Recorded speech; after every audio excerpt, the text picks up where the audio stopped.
So yung may-ari niyan dapat taga Montalban Rizal, yun nga lang nag-back out. Hindi pa to butas oh.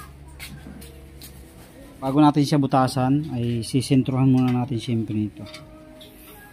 Kailangan may lagay siyang gate valve para sumentro.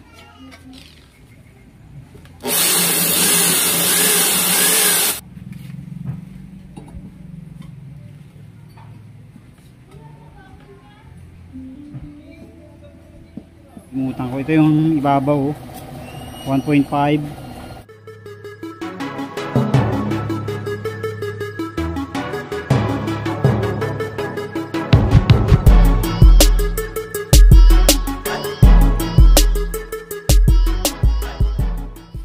Yo, what's up mga kadoit? Ayan, welcome back dito sa ating YouTube channel. Kamusta po kayo? At meron tayong isang unit dito na ipiprepare ngayon.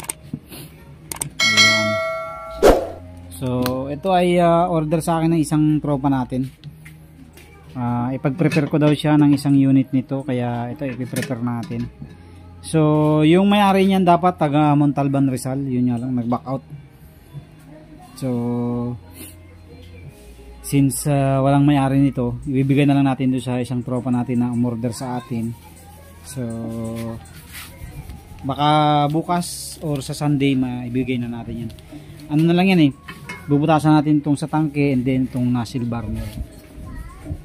Kasi hindi pa to ano eh, hindi pa to butas oh. Bubutasan natin yan.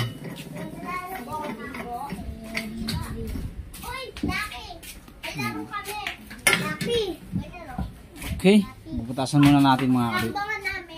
So bago natin siya butasan ay sisentruhan muna natin siyempre nito. Kailangan may lagay siyang gate valve para sumentro.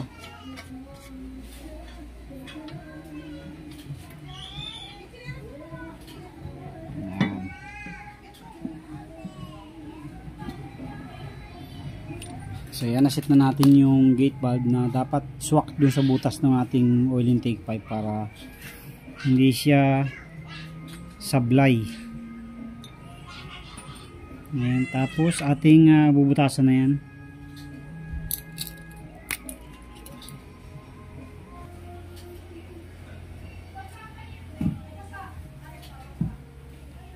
Ayan, dyan natin siya bubutasan mga kalit. Ayan, dyan natin siya bubutasan. So kinilip natin ng vice grip para hindi siya gagalaw. Dapat sentro na sentro to. Ayan, so bubutasan na natin.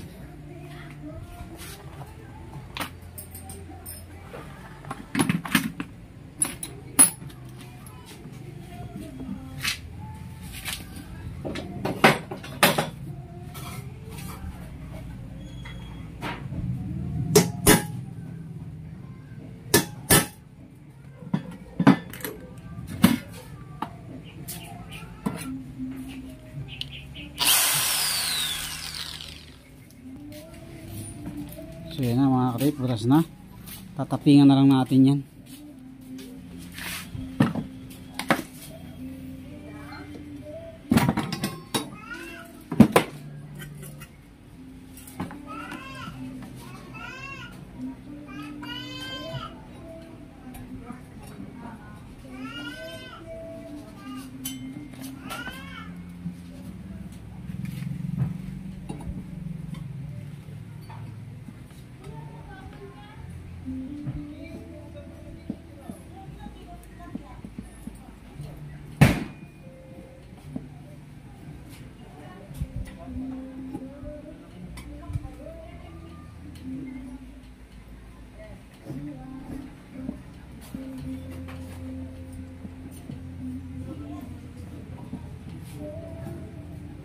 Okay, so yan, may thread na yan mga katuit. Tsatsamperan na lang natin yung mismong tangke para lumapat ng maganda yung ating screw ng tangke. I-flat na rin natin yung stove frame para diretso na tayo. Ayan, so medyo may sabit siya dun sa hinge natin at saka dito. So So ipaplat na natin muna para dire-diretso na tayo sa pagbubutas mamaya-maya. Ayan na, nalagyan na natin ng groove dito. Saktong-sakto lang siya, tapos dito lalagyan din natin para humakab siya dun sa bracket nung tangke natin.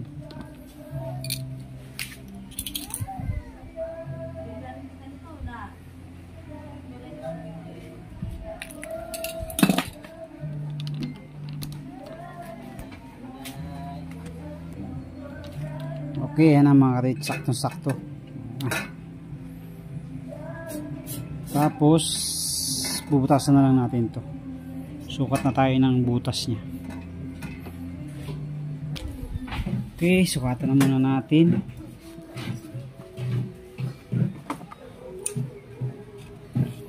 Kailangan mahigpit na mahigpit mga karit para sakto yung sukat.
Okay. Ayan, papantsira na lang natin, then bubutasan na natin. So, ganoon lang kabilis pag medyo sanay nang magawa ng nozzle burner. Pantsira natin para hindi na mahirapan yung ating drill bit pagka binutasan na natin.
Ayan na, napansyar na natin mga kadit. Bubutasan na lang natin.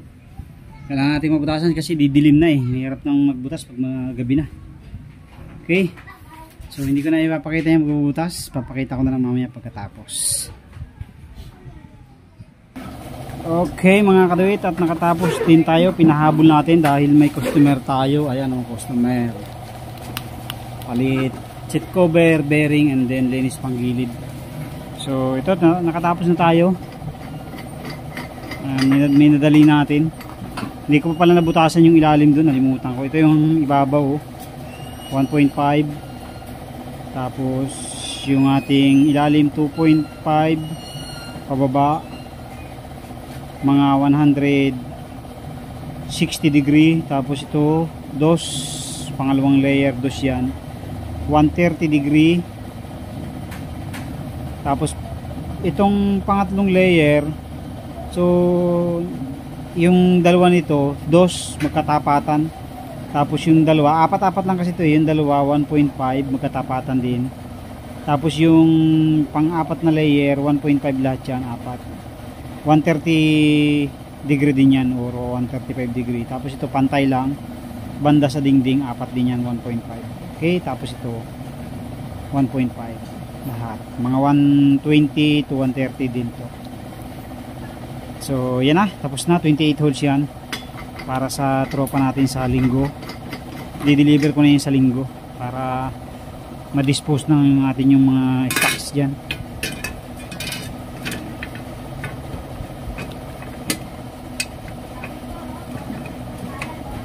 Ayan. So yan na, para sa linggo. Tapos na tayo dyan. Okay.